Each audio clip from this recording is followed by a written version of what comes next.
Hello and welcome back to another episode of the Chaos Chronicles. We are back today with Jamie for part 2 Woohoo. of the Anthill Kid cult.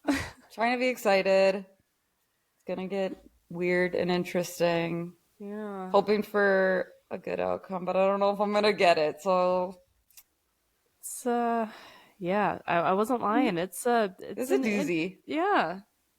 Yeah. So trigger warnings for part 2. We have again abuse of adults and children, manipulation, and then we do have a couple suicide attempts in here too.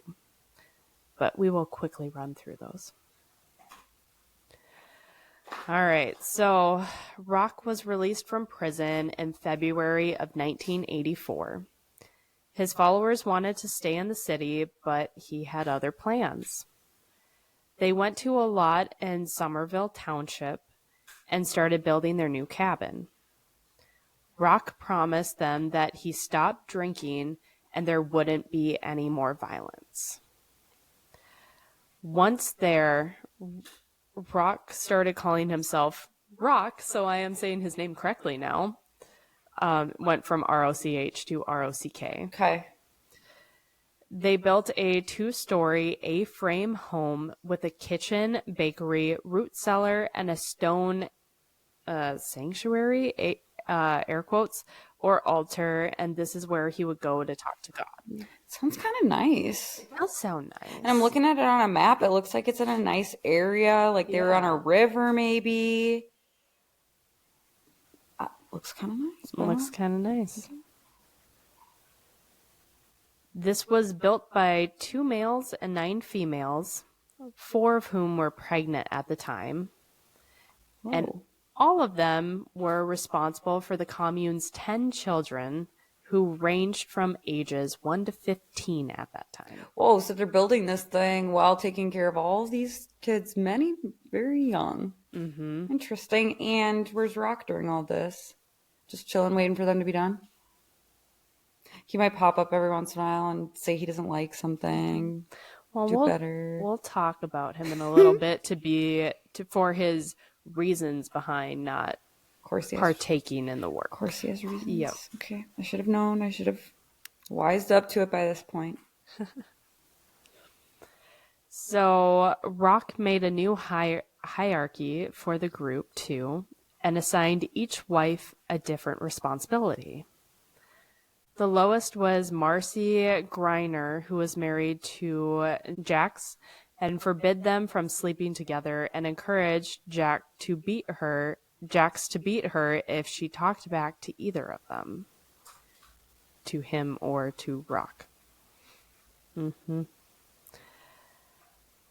Eventually, he made her live separate from everyone in her own hut with her children, but later on, he accepted her oldest daughter into the main group.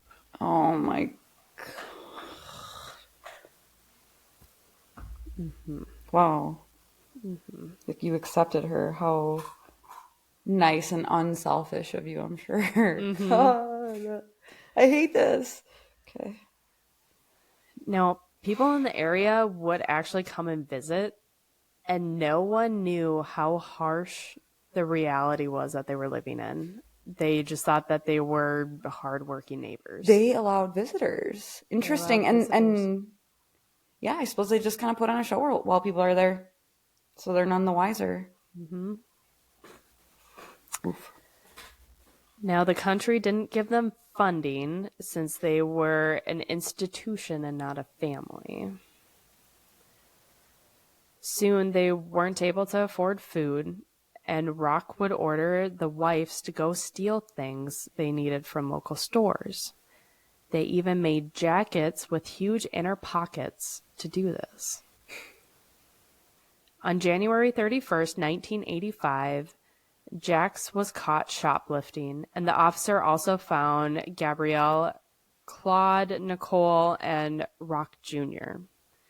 Between the 5 of them, there were $453.37 in goods that they were attempting to steal.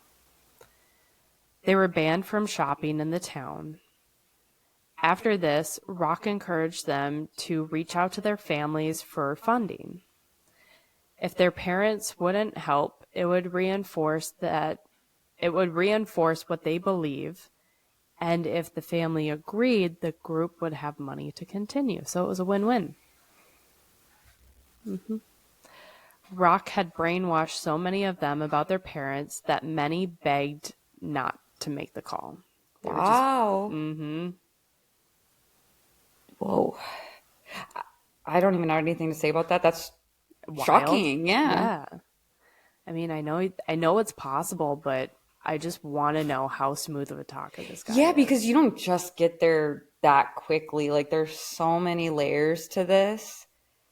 To be that deep that you're just even afraid to make the call to your parents is wild. I can't fathom that. No, I can't. I hope I never have to fathom that. But at the same time, like, there's just usually with things that are kind of outlandish, you can kind of think of something in your life that might apply to it. There's nothing. It's just mind-boggling. Yeah. The group started selling fruit and pastries to earn money. Once things started to settle down, Rock became bored and started to drink, and then slowly stopped working and used his aching gut as an excuse. But he promised he wasn't going to drink. And he even prescribed himself a case of beer for any pains. No. Yeah. It's so stupid. Yeah. Wait, so how long did it take for him to start drinking? Like, not very long. Probably not that promised. long. Okay. I don't have an actual date to tell you when he started drinking. He prescribed himself beer. Like, okay, Yeah, sure. If that's how you want to say it to make yourself feel better. Achy gut. My tummy hurts. I have an achy gut, so I need to drink a whole case of beer. Yeah, because that will fix it. Yeah, that's going to Absolutely. treat. Everyone knows. Yeah, that's how you treat He's an a health achy guru. belly, didn't you know? Yeah, he's a health guru. Oh, gosh. I don't know. Now, when he was drunk, he would get the wives against each other and would manipulate their self-esteem. He would also hold nude wrestling matches between the women, or would put a man in the middle and tell the women to hit and kick him. Sometimes he would join, but if anyone hit or kicked him, their food rations would be decreased. Oh my God. He would sometimes strike his followers with a side of an axe or a hammer, and they were forbidden from going to the hospital. His followers believed that he punished them for their sins and after they were purified. I remember when I was shocked about the little 4-inch club that he was hitting them with because they fell asleep. Yeah. Look what those were it's turned into. innocent times. In comparison, yes. Yeah. Wow. Yeah. Once the alcohol left his system, he would cry for days and beg God to stop using him as a vehicle for God's cruel justice. He's gaslighting himself now. Whoa. Yeah, so all of this, it's like, I don't know, and we'll never know how much of it is truly, like, how much he really believed. Right. Like, does he fully believe all this? Yeah. Or is he saying that, I mean, we'll never know because we can't be in his head. Yeah. Because on the outside, it just seems like, oh, this is just some huge power trip. This dude's just, like, getting off on this. But you're not considering, maybe he really thinks, there's something going on. He really thinks God's talking to him. And this is really, like, these are convictions that he holds dearly because of what God's telling him. And again, like, who are you to question that? If that's really, your faith and you feel like that's happening, you wouldn't try and resist it. I would assume you'd probably try and welcome it. Like, Yeah. who am I to question why I was chosen, kind of Right. thing. Yeah. Not that it absolves anything, but it still is just an interesting thing to think about because, yeah, like, Yeah. I'm just sitting here being like, this dude's just on a power trip. He knows what he's doing, but Right. But he also might could, not. yeah, he could truly think this is like what's best and he's supposed to be doing these things. Yeah. On January 6th, 1985, Gabrielle put her and Rock's son in a wheelbarrow. He was 5 months old. It was snowing, and it was 14 degrees Fahrenheit outside. He was dead by 10:45 a.m. Gabrielle thought that this was an act of mercy for the infant, as Rock hated him and accused him of having the mark of the devil. Because of that, he often abused the child. The county coroner was a friend of Rock's and claimed that the child died from sudden infant death syndrome. Oh, So SIDS. yeah. Yeah. After this, the county's Children's Aid Society kept a close eye on the commune. Marcy was the only adult woman that Rock hadn't taken as a wife, and after years, he finally allowed her to leave with 2 of her 3 children. So the one that was left behind, I assume, was the older daughter. Okay. Yep, because she was destined to become the next of his wives. Yep.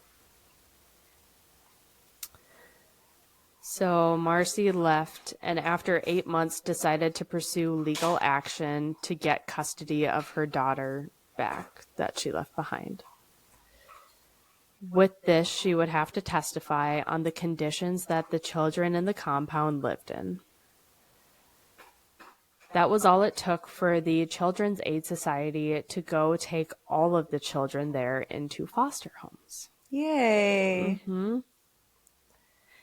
When they were in new environments, they were asked about the commune, and they found out more horrifying details.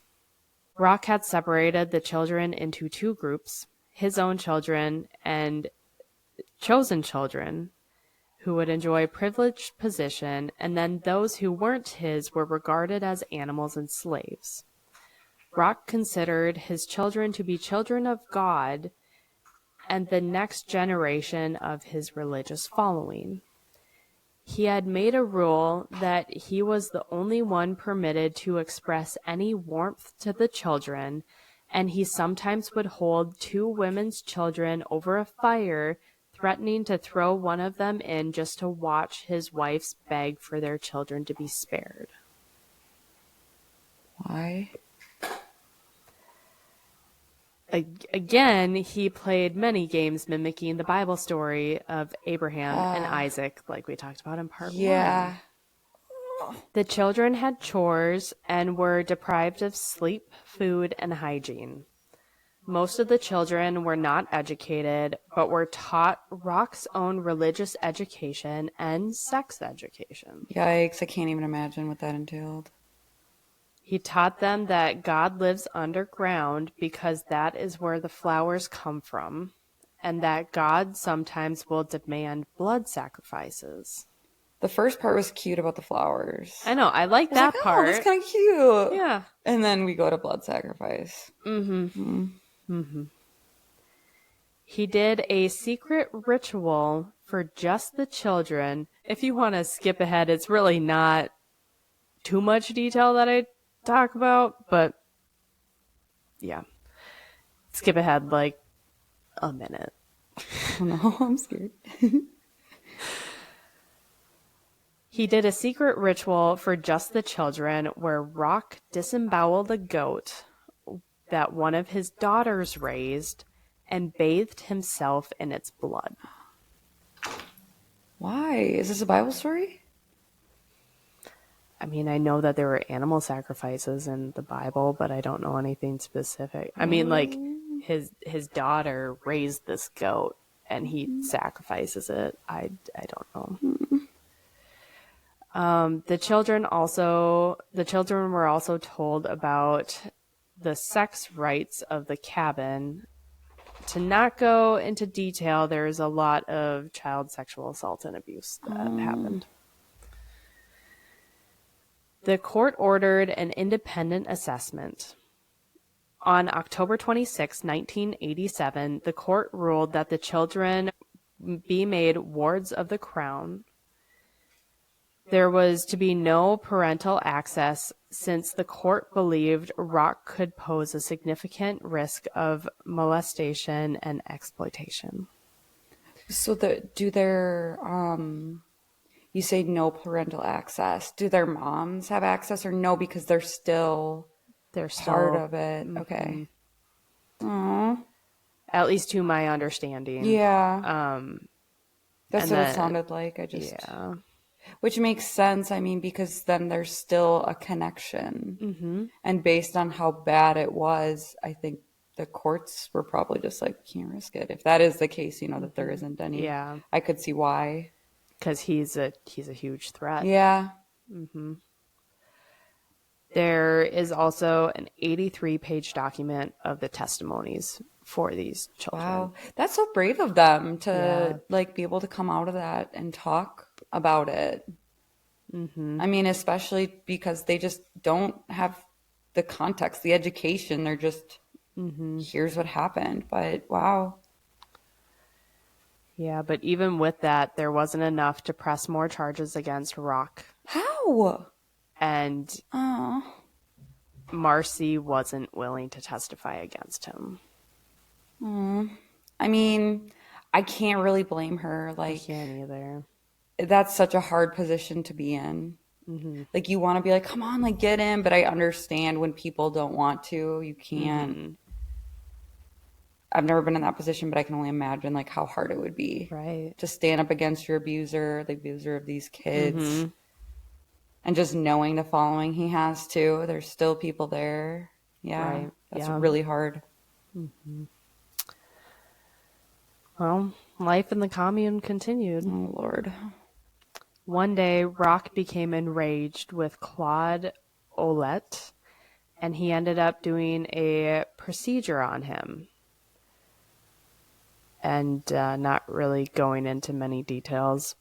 Claude escaped into the woods when Rock held a vote to determine if he should be stoned to death for offending God. Claude hid and came back once Rock was once again sober. Escaping into the woods became common for most of the people in the commune to avoid his abuse. Once, Rock threw a hunting knife at Gazelle, and it landed in her leg. It was gushing blood, and Rock just went to get another beer and fell asleep. 2 hours later, he woke to find a clot formed on her leg, and her leg was swollen. So, he decides to operate.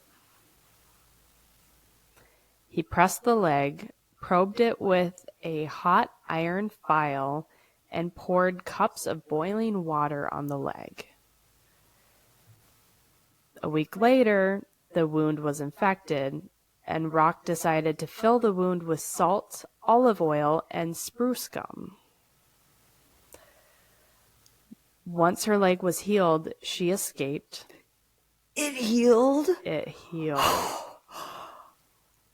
I did not see that coming. I don't know in what capacity. Whoa. I thought it was going to end in an amputation. I know, same. Ooh, that scared me. I mean, scary the whole way, but... That is a lot of luck right there. That's is what crazy. It is. She healed. Yeah, so she escaped, but after a few days, she went back because he was her husband and it was her role in God's plan. No. I know. A lot of this is yay, you got it. You got away. No. I mean, it's with anything, though, that you're kind of deep in, you do have these moments of clarity. I know. And then you can kind of snap back pretty quick. So, this is an extreme, but especially after that, but, there's lots of layers of manipulation here. So I can't even begin to imagine the layers of what's going on. Yeah, to be able to go back to that and like somehow justify it in your brain takes a lot of convincing. Yeah. And he really drilled something in their brains that made that possible. Yep. In the fall of 1988, So Long, a female in the compound, became ill, and Rock was convinced that there was something wrong with her liver, and he had to operate. No, stop operating. One day, he got very drunk and performed a procedure where he made an incision on her right side below the ribs, pulled out some tissue, and tore it off. They closed her up and gave her a bath.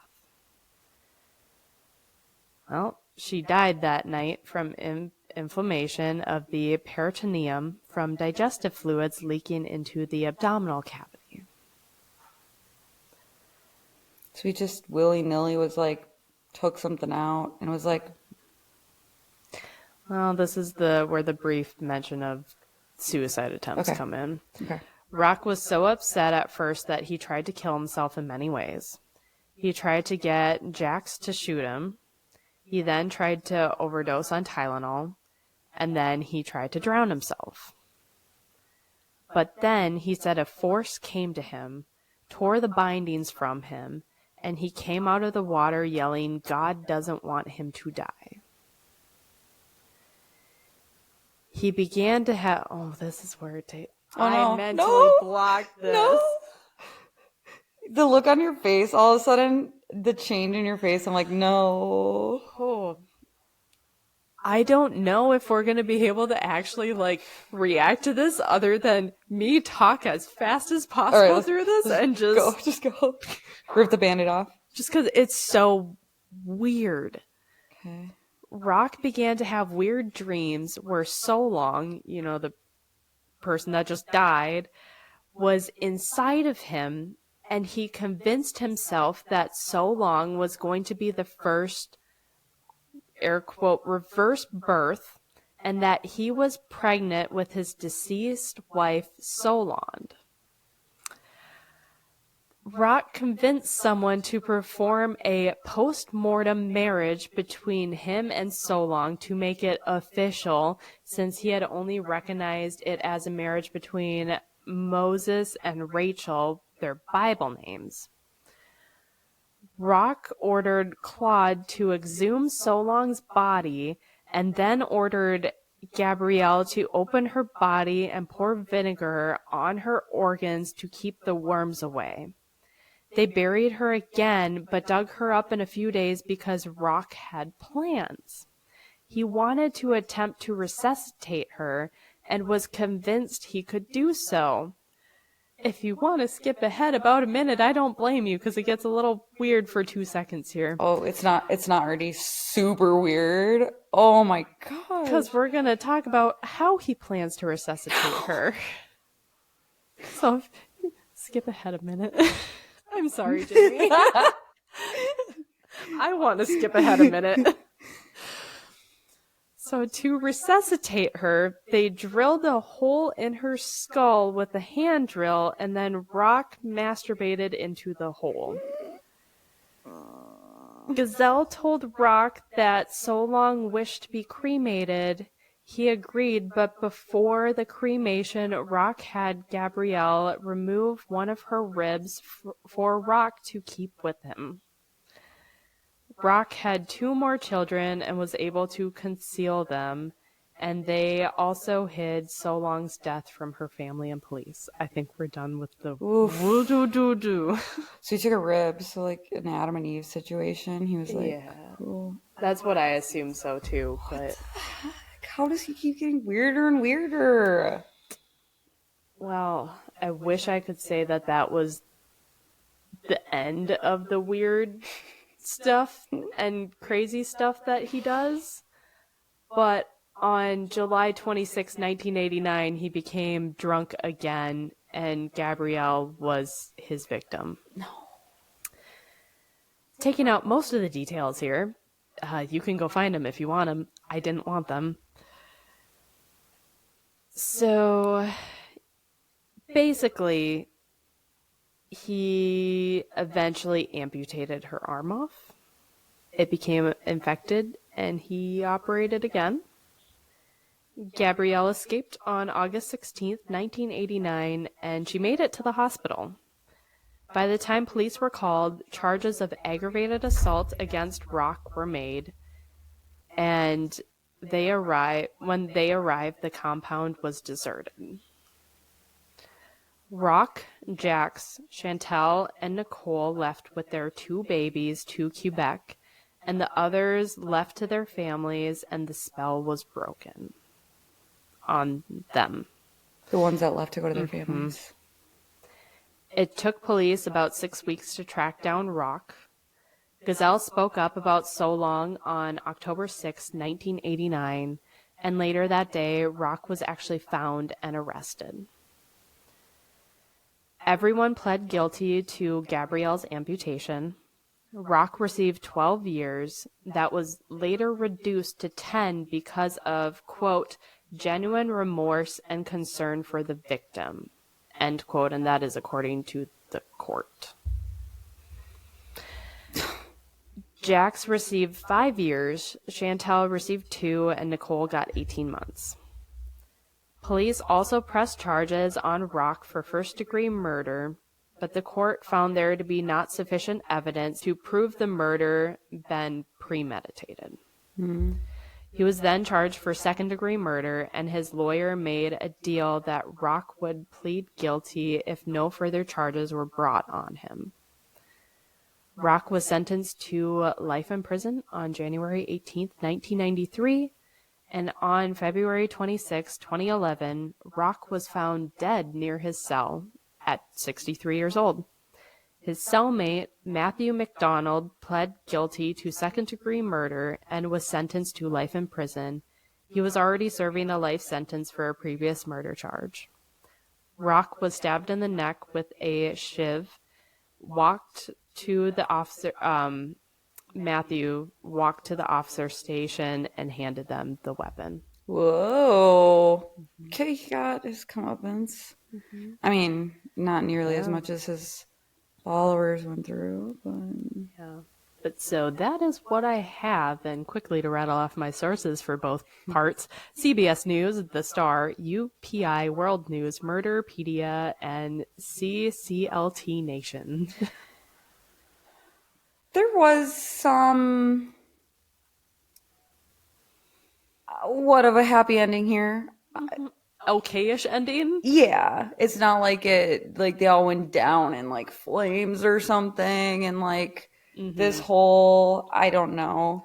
Again, that would have been so cliche, but got some form of justice here. Yeah, at least like he was caught eventually. I just will be so curious. I mean, 2011 is still very recent. I know that was like years after. Right. 1993 is when he was convicted or sentenced, right? Or was it even later than that? Let's see.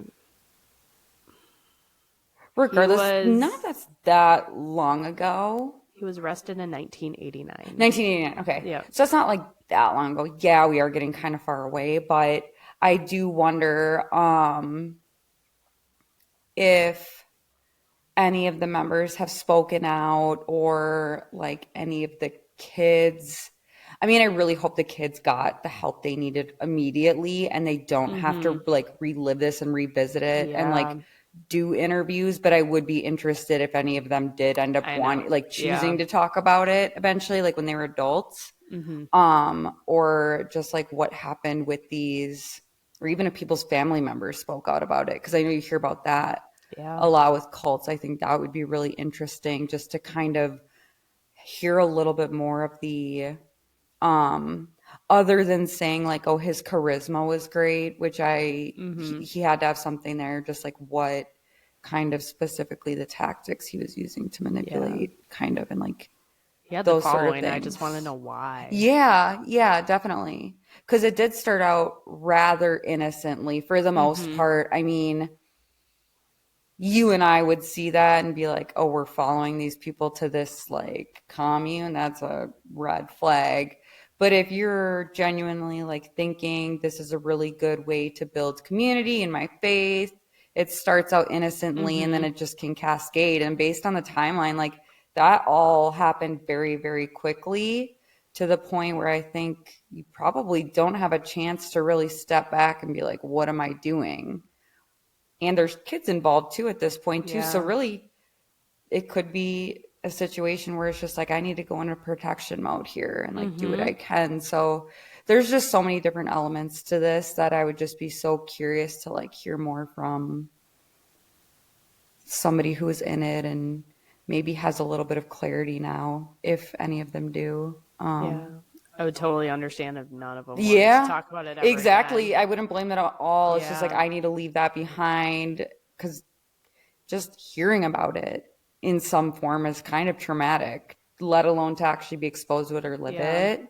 I can only imagine.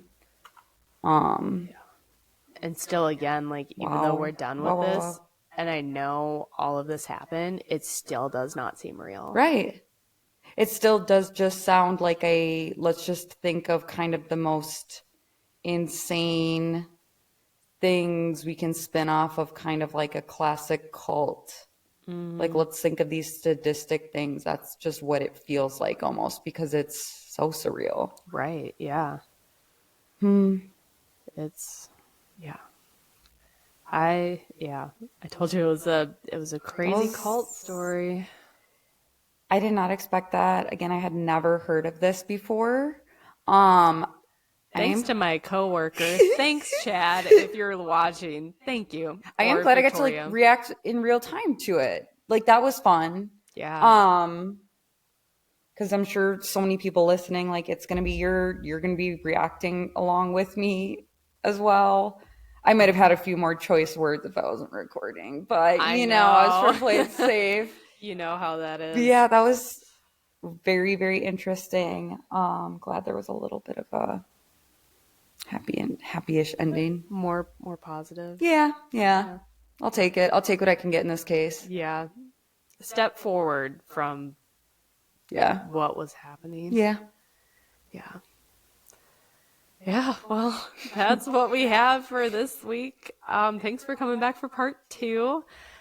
Let us know if you have any suggestions or what you thought about this cult. Let us know if it was your first time, were you first time reacting with Jamie? You can find us on all of our other social medias down in the description. Feel free to reach out, say hi. Otherwise, we will see you guys next week for who knows what. Peace. Bye.